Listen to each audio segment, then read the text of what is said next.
Well, Mike, it's great to be here with you to learn a little bit more about you and what you do. And honestly, there's probably just some wisdom that I could take and learn. It's a cool format. I like this because yes. we're gonna. I'm equally intrigued. Yes. About the transition you're in, what you're up to. That's cool stuff. Awesome. Well, just a little bit about me to get started. From small town in Kansas, grew up town of 4,000 people, rural farm town. Like 20 years behind the rest of the world, really. People grow up there and die there. So me growing up, I always had like a dreamer mentality.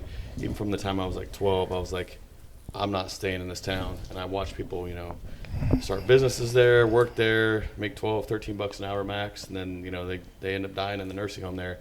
And for some reason that really scared me. And I was like, that ain't going to be me. So I always knew as a kid that I was going to get out of the town, and I couldn't wait till I turned 18 to get out of the town and go chase my dreams and to live a life outside of this, what felt like a prison camp to me. Because, the closest town was like 50 miles away, and that's where you go to a mall to get clothes. So you had to drive an hour just to get clothes, and just not my cup of tea. So I've always been a dreamer, always been an action taker since I was a kid. I started working when I was 12 years old for $4 an hour from my mom, and I got addicted to just getting things I wanted, to working hard. So I worked hard from a young kid, worked for my mom in the kitchen. She owned a restaurant, so I washed dishes. So your mom is an entrepreneur? Yeah. Yep. That's cool. Yep. So that's kind of where I got the idea, which will flash into my story a little bit later on. But, I worked for $4 an hour, cooked, cleaned, did dishes, just did service industry, hard work, honestly. Worked 10, 12 hours a day for not a lot of money, but for me, it was a lot of money at the time. Sure. So I could buy, the things I wanted to buy. I had my first truck when I was 14, and I got to pay for that by myself. My parents taught me that. So just always been a hard worker and a dreamer. You got to drive that truck when you were 14? Yeah. Nice. Farmer's permit. Hey. Kansas. Yep. I didn't know that existed. Yep. All right. So as long as you have your parents sign off and you have a certain amount of acreage, you can get a farmer's permit. And I could drive to school when I was 14. That's cool. Yep. So as a kid, I was kind of a troubled kid. I was always, and my teachers always kicked me out of class. I was always just kind of the pain, honestly. It's because I was bored at school. I couldn't keep the attention span. I've got extreme ADHD, so I was always getting in trouble. Surprised I graduated high school, but I did very well because I could just work it through the tests and get good grades somehow. But fell into alcohol trap very young. Drank a lot, blackout drunk a lot. Thought it was a cool thing to do. It was how I was a very shy kid, so when I drank alcohol, I became the extroverted kid that everybody liked. So it was kind of addictive for me. Went on to college to be an engineer at Kansas State. I wanted to be an architectural engineer, something I was really passionate about. I was luckily gifted in math, so calculus and all that stuff came pretty easily. But once again, fell in the trap of alcohol, getting blackout drunk 3 days a week, not waking up, not knowing what I did, asking the question to my friends, did I do anything dumb? Yeah, it's scary. And hit a point where I was like, this ain't going to work for me. And so I decided to join the military. Very quick, impulsive decision. I knew it was the right thing for me. I had a desire to serve when I was young. And so I told my mom, I said, hey, Mom, just so you know, I'll be leaving for boot camp in about a month. And I joined the Air Force, came down here to San Antonio, and completely changed my life. Luckily, I did. I don't know the path I would have been on, but I don't think it would have been good. I would have probably went down some really hard roads before I woke up and realized that I'd gone too far. So grateful that I had the initiative to join the military. First duty station in England, so completely separated from my family. From there, I went to Iraq. You were how old when you joined? 19. Okay. Yep. So you went to college for like a year? Yeah, it was 6 months. I went to one semester. Okay. And then I was like, I got to get out of here. This ain't going to be good. Yeah. So very quickly went to England and then very quickly into Iraq in 2008. So kind of into a war zone very quickly. I wasn't a combat troop at that time, but we were getting rocketed and all kinds of things pretty frequently. So I kind of got to see chaos in the midst of the Middle East. Came back, married, had a kid, and then decided I wanted to do something a little bit different. By this point, I had gone to North Carolina. I saw guys carrying around guns in the Air Force, guns and rucksacks, and looked real cool. So I was like, I wonder what they do. And before you know it, I was like, I want to go do a job that makes a difference on the battlefield. And I didn't realize the Air Force had that. So I joined a job called TAC-P, in which we call in airstrikes for the Army, for the Navy, whatever. We go on the ground, we call in airstrikes on bad guys, which is to me, the coolest job in the Air Force. Coolest job in the military, really. So I did that for the rest of my career, deployed 2 more times, Afghanistan. Had a really challenging deployment in Afghanistan in 2011, in which awoken in me that life was too short, nearly getting killed in a gunfight. My first gunfight in Afghanistan, realized that life was too short and I needed to really chase my dreams. So I came back, started my own business, was not going to play small anymore. I was kind of being lazy up to this point, honestly. I was comfortable in my marriage, comfortable with life, and I was like, you know what? I need to start pushing myself because life could end like that. And so I started chasing my dreams, opened up a nutrition store, started a business, worked my way to where my income in in my business far exceeded my income in the military, and then went to my commander and said, hey man, this is kind of where I'm at. I got 9 employees on the side that I'm CEOing, and I'm coming over here and working 12 hours a day, and I'm about to lose my mind. Would you let me out? And so he let me out, and then it was full force business, chasing my dreams. So you would have been how old at that point? 20. No. So I would have been 2018. No, 19. Okay. So I'd have been 32. Okay. Yep. So you're in the military for 13 years. 13 years. Okay. Yep. Yeah. So That's that a was long time. Yeah. Everybody asked me why'd you get out? Like, you got 7 years left. You get retirement the rest of your life. You get health care the rest of your life for your family. Right. Well, I did. All I did was this. I was logical. I took the math. Okay, if I retire as an E9, make this much money if I retire at 39, add on 40 years, 50 years even, take that times the amount of money I would make in retirement, $1.6 million over the next so many years of my life, and I made that a goal to make that over the next couple of years.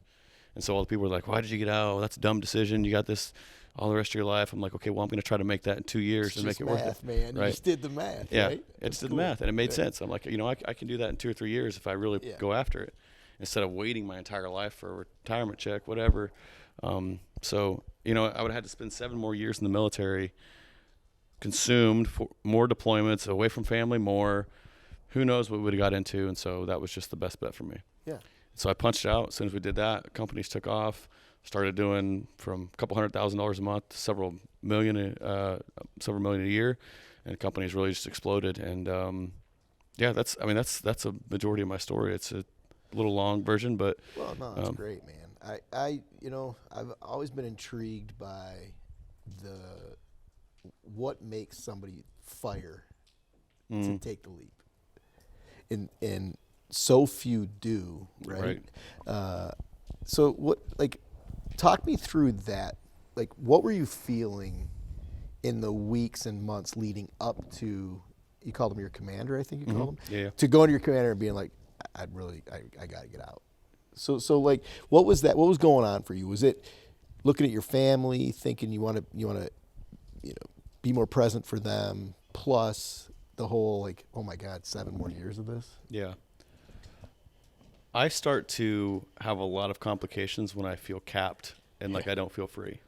And obviously the military, I had done my time, but the military, I think, was putting a cap on me. It was like, I got to wait 2 years to promote one rank, and then another 2 years, and then I just the time standards. And I'm like, well, what if you have someone that becomes highly influential and very capable, 10 years in, but you got to wait 10 years to even promote to an E9. I just didn't like that. And where I realized that I could make the leap was when I had produced more income over here. I actually just stopped the fear. It was just like, okay. It just stopped. It was like it produced this confidence in me to be like, you know what, you don't got to do that anymore. All right. You can go do what you want. You can go be free. You can go chase your dreams. You can go live and do exactly what you want and not be held by this over here. Don't you wish you could give a pill to everyone to have that feeling? I do. Me too. I do. I mean, it's a big part of my book project. I wish everybody could have that feeling of just the complete freedom of creating your own, whatever that is, right? Yes. I love that part of the story. That's cool. Yeah. And so that's just how I live my life. I don't like being free. I think as a man, the number one thing that we look for is freedom. And women too, right? But there's other things that are a little bit more important to women. But men crave freedom. You look at Braveheart when they're, all the guys are yelling freedom. It's just there's something about us that wants to be free, but yet we keep ourselves in a prison for so long. And I think I had just kept myself in prison too long. Yeah, it wasn't that long. You did, you did good, right? You did it. That's incredible, and then it worked, right? Right. So, holy smokes, that's amazing. I talk about one of the. I got 4 reasons why I love being an entrepreneur. You touched on it. I wanted to emphasize it as well, which is the thing I love about being an entrepreneur is that there is no limit to the upside. Fred DeLuca was a mentor of mine, the guy that started Subway, sandwich shop chain. And this guy figured out how to build 40,000 restaurants, and no one can tell him he can't. Right. I mean, unless you get into antitrust issues with the government. Right. I mean, but, let every entrepreneur have that problem, Yep. but like, if you can build one more restaurant, if you can sell one more sandwich tomorrow, there's no limit to the upside. Doesn't matter,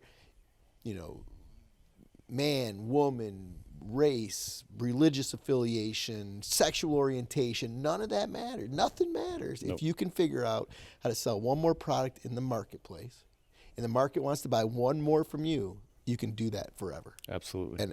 And that's one of the reasons I love it. No one can ever tell me how big we can or cannot Absolutely. be. It's probably the most motivating component to entrepreneurship.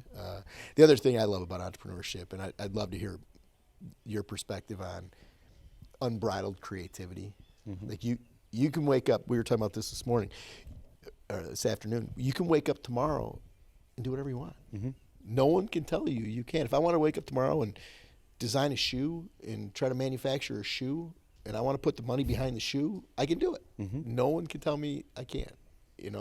And that to me, that's another huge piece of entrepreneurship, is just the creative juices that you're allowed to live within. We're 100% parallel there. Those are two things that I tell people as well. Is it right? Absolutely. That's cool. Everybody's like, well, what do I get out of, what about the security of my 9 to 5? But I'm like, the freedom of your entrepreneurship. Like, imagine is exactly what I tell people. No cap. Right. There's no limit to your possibility. Yeah. No limit. Right. Like, you can grow a $100 million company if you want. Right. Stay in your 9 to 5. You're going to be capped. You might be the CEO one day if you're lucky.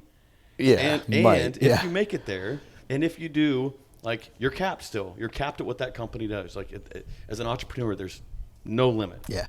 That's it. I mean, I love that.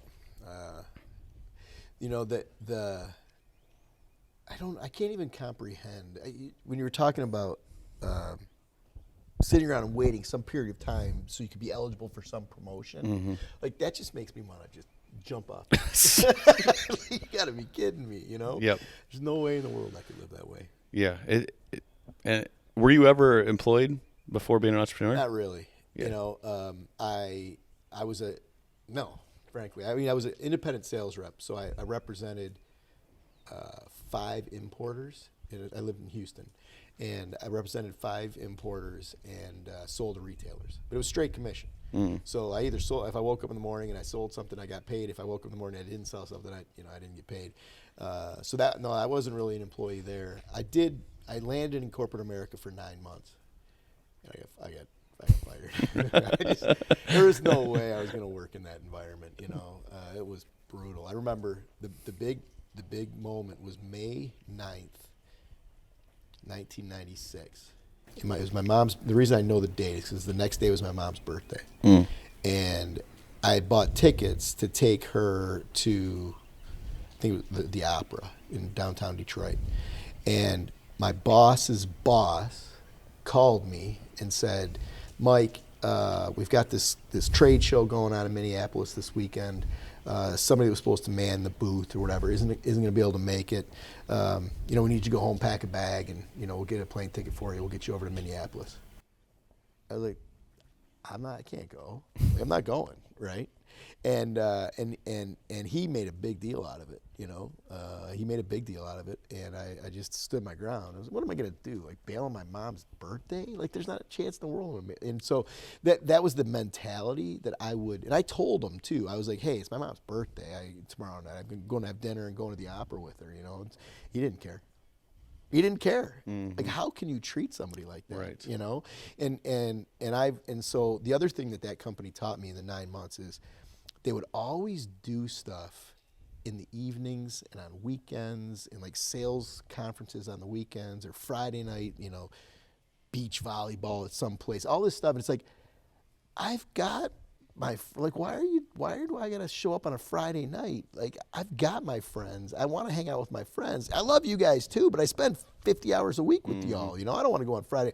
And I always vowed if I ever owned a company that I would never do that to people. And so we have like one night a year where employees, we do something in the evening where it's our annual meeting with all of our franchise owners. They all come in. And so I learned a lot of things in that Fortune 500 company that I worked for that I would never do in the world. It's interesting too, because you think that all these companies' intentions are for culture building. Oh, let's go hang out together outside of work and this thing. Yeah. They do this all the time in the military, but we call it being voluntold. It's not volunteered. Voluntold, I love it's that. voluntold. Like you're going to show up, and if you don't show up, it looks bad on you. Bad, yeah. So we can't force you to be there, but you better be there. You better, right? Yeah. And so, like, just from your perspective, owning, you know, the amount of stores you do, what is it that actually builds culture? You know, if it's not forcing people to go outside and hang out and play volleyball together on a Friday night when they want to be hanging out with wife, husband, kids, what is the core that builds culture that people love coming to work? Because I'm fascinated with a culture where people thrive, like they get excited to come to work. If we can provide that, man, we've provided some amazing things for people. But what is it in your experience that provides? Well, I think people want to be a part of something meaningful. They want to be challenged. They want to be part of a team that's doing interesting things and that's challenged. And so it isn't about foosball and ping pong tables. I mean, for a while that was what everybody was doing, right? Right. We did it, and nobody used the stuff ever. You know, and so to me, what we all want is we want to be part of something meaningful. And when you create something meaningful, and then you put a team together to work on it as a unit, that's when people thrive. I think that's when people engage fully. But then also, this is a huge part of my second book, is which it's like, as the leader, every person on your team is in a different place developmentally. Right. And you have to engage each person where they are, not where you want them to be, but actually where they are. And so you support them in their development. That's hard to do, though. I mean, if you've got a team of 8, you got to keep track of where 8 people are in relation to their own development. And so it's like this personal care as the leader that builds a culture where people actually feel like you trust them. It's a trusting environment. You're challenging them. You expect a shitload out of them, right? It's not. This is not. You know, we talk about building love in our culture, and you know, sometimes love's brutal. Right? Absolutely. And so it's not about being soft. It's not about it's about challenging people, expecting a lot out of people. You know, the best teachers I ever had were the teachers that, I mean, worked me. And I think a lot of that, I resonated with your statement about being bored in school. When I had a teacher who challenged me, I was in, and I worked hard, and I did great. Right. When I had a teacher that was a knucklehead, and, I didn't perform. I did nothing. I did the least amount I could. So I think that's the combination. It is a unit together working on a challenging project, but then as the leader, making sure that you're in touch with each person on the team in a way that you're personally invested in their development wherever they are, and that changes too. We had somebody on my team that went through a cancer diagnosis. Well, you're engaging that person very, very differently the minute that diagnosis comes out, right? Like you're not. It's a whole different conversation you're having. It's a whole different mentality. So that's what I would say. I mean, there's probably more, but those are the two things that come to my mind. That's good. And this is something I struggle with, running a pretty decent-sized company in my young 20s. because I had my objectives. I think when we're in our 20s, we're a little more selfish, and I've realized that now in my 30s. It's kind of about me. It's the me show. It's my business, and so I think I was probably not the best CEO and leader in that place, because I may have presented myself to care more than I really did, and I think people saw through that in me, and I think the performance of my employees reflected that back to me. So that's just something that I've had to learn through. Is that different today? Yeah. How does that manifest? What does that look like? Caring. I think it's the ability to. I'm doing my call tomorrow night with my group on this, but I think caring is the ability to spend time with people and to listen to their story and have empathy. It's the ability to connect on their level. It's taking the time to do that. Yeah. And I think that when we're in the busy hustle and bustle of growing the business, it's like, well, I don't have time for that. Right. I'm going here, and I need you to just come with me, right? Yeah. Come with me. But then they're like, yeah, but you don't really care about me, or you're not really investing in me. Right. And I would the way I would compensate my employees with love or with care would be financial things. It was like, well, we're going to go, I'll pay for all your dinners, and I'll give you financial incentives. And obviously, if you've ever been financially incentivized by something, that's a transactional thing. It's not a caring, compassionate, loving thing. And so that's just something that, as I've gotten to my 30s, my perspective on life has shifted. And now I do really care. Like, for me now in my life, I care more about building something with other people than I do about myself. I don't want to do it by myself anymore. Right. That's not really that fun to me anymore. Yeah. I was heard a podcast the other day. This guy's a renowned speaker. He's done it for decades. But that's a lone wolf business. Yeah. Out there on the circuit, 200 gigs a year, just grinding and grinding. And he entered into a team environment with a group of speakers. And he's been doing it for about 18 months now. He said it's the greatest feeling he's ever had. Because you're part of a group. You're supporting other people. You're working on them, the same as they're working on you.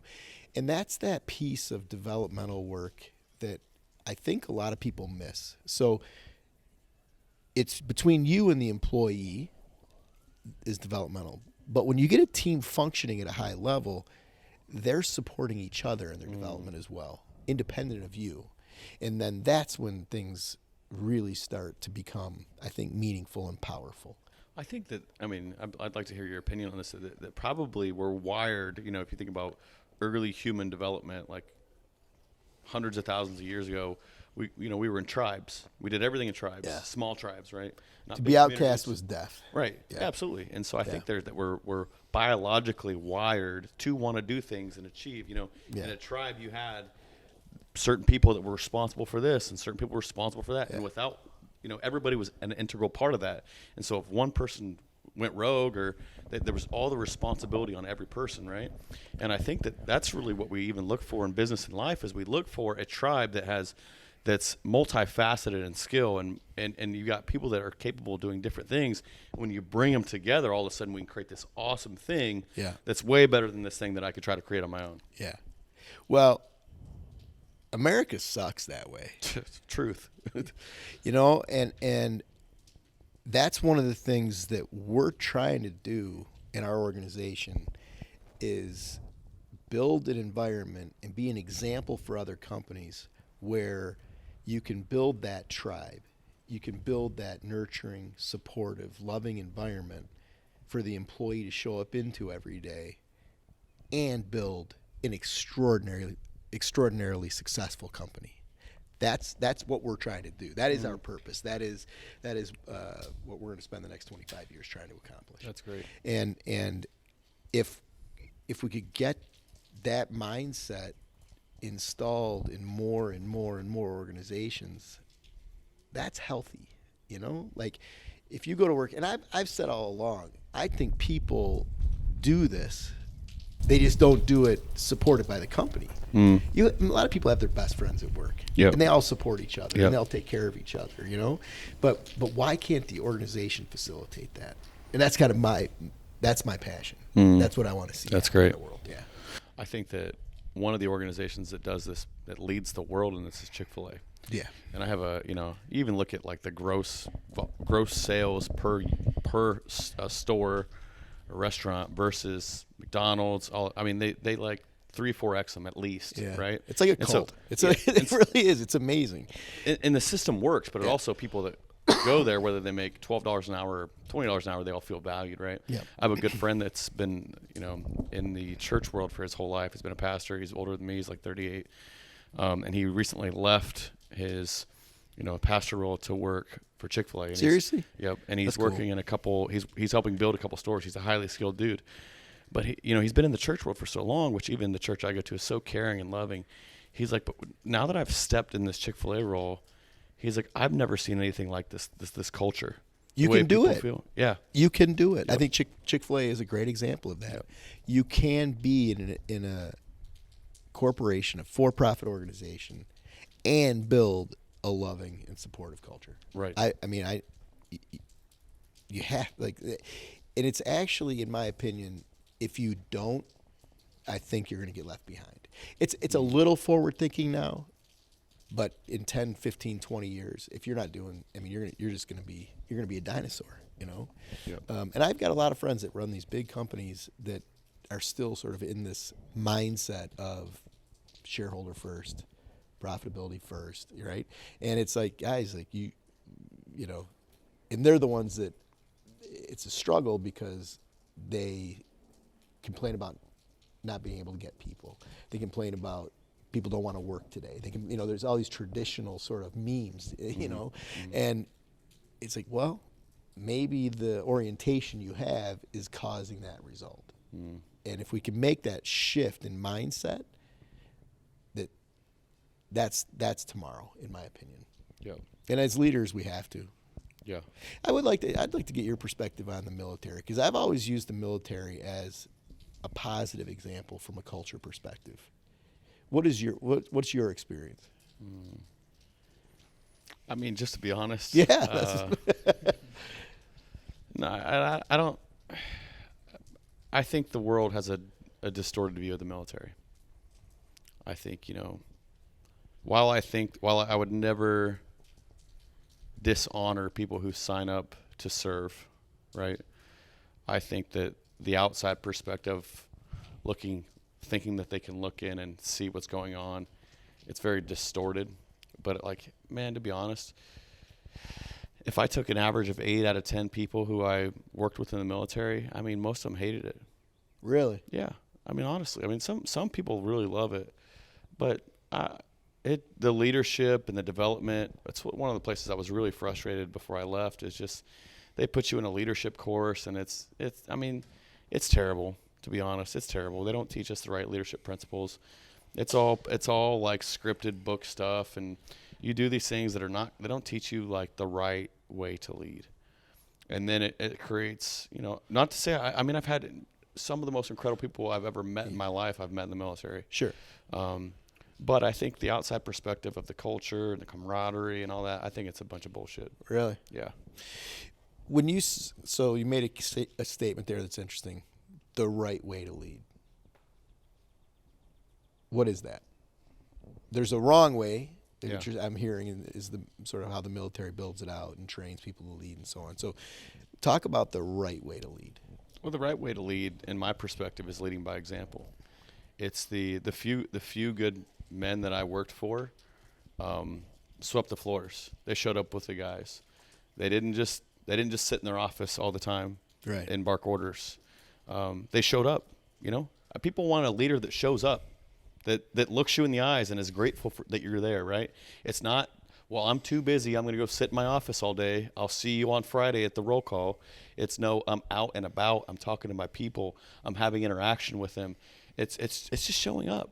And I think people want the guy who's in charge, or the woman who's in charge, to just show up, to look them in the eye, to have a conversation, right? Yeah. And that means so much. People, I think CEOs, commanders, people who are in major leadership positions really undervalue how much that means to the person who's working for $25,000 a year. Yeah. It means so much to them. I also realize that that's limited. If you got a company with, thousands of employees, you can't just talk to everybody. But I struggle with it myself. I do, because, if I go to a store and I work, for a bit in a store, I know it would be meaningful, right?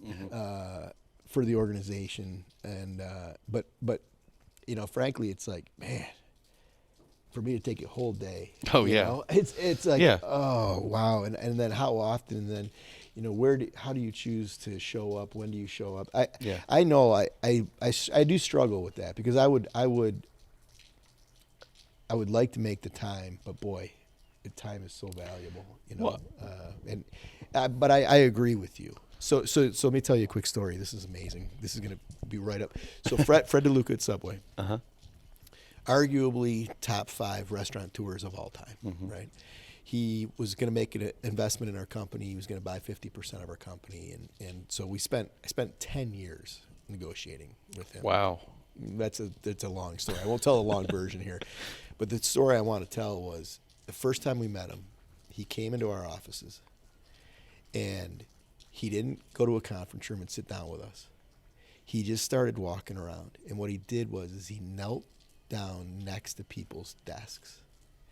People didn't know who he was. We didn't tell people Fred DeLuca from Subway was coming to our offices. He was just a guy, and in fact, we wouldn't have told him, but that's what he did. I would say he probably knelt down next to 20 people and spent 2.5 hours. Wow. What do you do? What are you working on? What's your favorite thing about your job? What's your favorite thing about the company? To me, that was showing up, and this dude's worth hundreds of millions of dollars. Billions. And he's showing up to someone that's making, billions. And another, this is a great story. It's a funny story. He said, Mike, okay, so you pick the restaurant and you pay for dinner, or I'll pick the restaurant and I'll pay for dinner. I'm like, well, you're a billionaire. You pick, you pay. We went to Subway. I'm thinking he's, we're going to go out for something. No, Yeah. we went to Subway, That's hilarious. It's a surreal moment to walk into a Subway with the founder of Subway. Oh, I imagine. Nobody knows who he is. Right? That's wild. Yeah, it was cool. It was a cool experience. But he showed up. I mean, that was sweeping the floor. I mean, he can't literally sweep the floor anymore, but he can go kneel down next to 25 people and ask each one of them, what's important to them, what do they love about their job. That was amazing to me. Yeah, that's good. And I think it's such a good lesson. I mean, obviously, the bigger the organization, it's harder. You got 5,000 employees. I mean, you can't get around to everybody, but also I think it's teaching your mid-level managers and the art of that, so that they're it's. Yeah, I'm shitty at that. I really am. I just got to admit that. I really am shitty at it. Well, I can imagine if I had that many employees, I probably wouldn't be great at it right now either. It's something I'd have to really be intentional with. But I also still live. I'd love to hear your perspective on this. Is like, I also still live in this place of scarcity of time. Like, time is running out. Like, I don't have enough of it, and so I work like a dog because I'm like, I'll work 16 hours a day. Yeah. Trying to get stuff done and still not have enough time to get things done. And so when we live in scarcity of time, like it's going to run out, we don't have enough, then sometimes we miss the priorities. Correct. I agree with that. I do. So the one thing that differentiates me from most entrepreneurs is I've never worked nights and weekends. I work 40 hours, 50 hours. And my theory, my feeling on that has always been that if I have to sacrifice my life to grow a business, I don't want the business. That's great. And I'm okay with working. I mean, I work. I probably work 40 hours a week right now, but it's a day job. And if I can't manage my world within those 40 hours, then I don't want my world. And so I've been really good about that in my career, and I'm still that way today. This new world I'm in right now in the last 6 months, where I'm starting to travel a lot more. This is unusual for me. The amount of travel for me to come down here for 2 days is kind of a weird thing. I've been pretty dedicated to staying home, being with the family. And that's good. Yeah. Well, it's so funny because I just heard this. You know who Ed Milet is? I think you should. But. Yeah, I mean, one of the biggest, business stars on social media, was in the financial services business, worth over $500 million, mentor of mine, incredible dude. But he's got a very successful podcast. The biggest names are on his podcast. Today, he just had someone, which I didn't know who this guy was, and I don't recall his name. But they did a study, the longest study ever conducted on humans ever, right? 1928, they started this study. They started following kids that were in college age, and they studied them for the next 70 years. Holy smokes. They just concluded the study. And what they did is they took very privileged Harvard kids, they took very unprivileged, multicultural, multiracial, everything, studied this, 2,000 people. The conclusive evidence over 70 years in this study, the number one thing that everybody agreed upon was that they worked too much. Yeah. They worked too much. That was their biggest regret. Yeah. Their biggest regret at, 70, 80, 90 years old was that they worked too much. Yeah. Because I think that when you hit a certain point, you get in your 60s, your 70s, you look back on life, there can be so much regret that I spent so much of my life working and not spending it with the people that mattered. Yeah. And I just commend you for you sticking to that, because like in the entrepreneurial world, it's like the cool thing to do is to hustle, to grind and to work 16. And if you're not showing it off, then you ain't working hard enough. Right. And if you ain't working 16 hours a day, then you're not as good as me.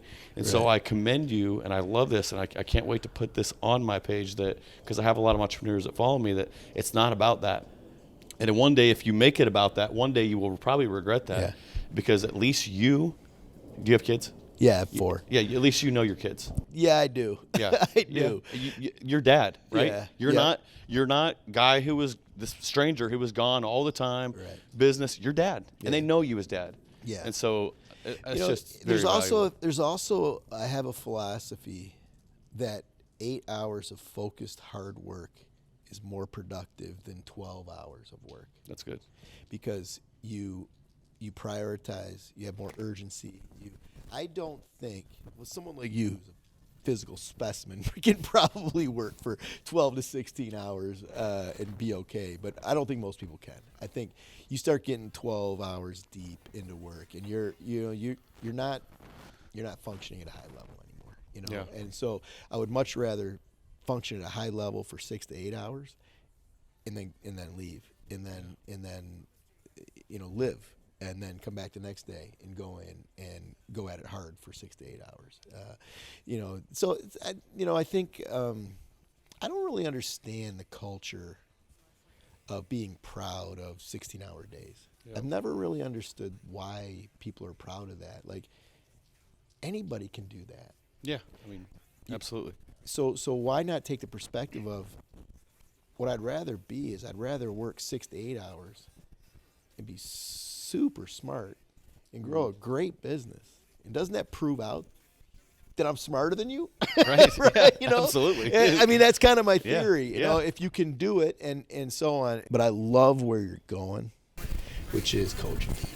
When you're talking about that, about you figured out how to build a successful business. You're good at it. Yeah, let's go help others do it. And so coaching, teaching, making that. I'm assuming that's your passion, or you wouldn't be doing it, right? Yep. And so I just commend you for that. It's similar to what I'm trying to do. I'm writing books and I'm in the classroom. I'm not doing the coaching thing, but that's what we need to do. Is you got to make it about other people, and that's what's most fulfilling. And at the end of the day, I wonder if people think of entrepreneurship as going after dollars and profitability and wealth, and at the end of the day, what I find most successful entrepreneurs learn at the end of the day is it's about people, right? It's about, So I love that. I just pursue that with everything you got, man. I think there's so much value in that. I'm grateful for that. Thank you. Yeah. Well, mine was very similar. It's hard for me to look at you and think that I have something to offer. Because obviously, I look like you. A few more curls, bro. No, I'm kidding. But honestly, what my question was to you is, if you're not obviously writing books, which is great, is that if you're not sharing how you've done what you've done, like I'm sure there's plenty of people that would want, because your perspective is quite unique and different than most people I've talked to. And it's the fact, it's exactly the capstone of what you just said in the last 5 minutes. It's the fact that it's not about the hustle and the grind. It's about the intentionality with the family. It's actually being smarter with your time. It's deep focus. And so I don't know if you've written a book about that specifically. Not really, no. It's countercultural, and I think it would do great. And it's something that even people like me would love to learn from, is that, hey, it's not about all the things that you thought it was. This is actually the wisdom that you need. And so, man, if you're not sharing that advice quite yet, at some point you need to, because that countercultural approach needs to be told to the world. Thank you. Appreciate that. Yeah. It's been a pleasure. It's been great. Oh, shit. That went by quick. Yeah. Thanks, man. Yes.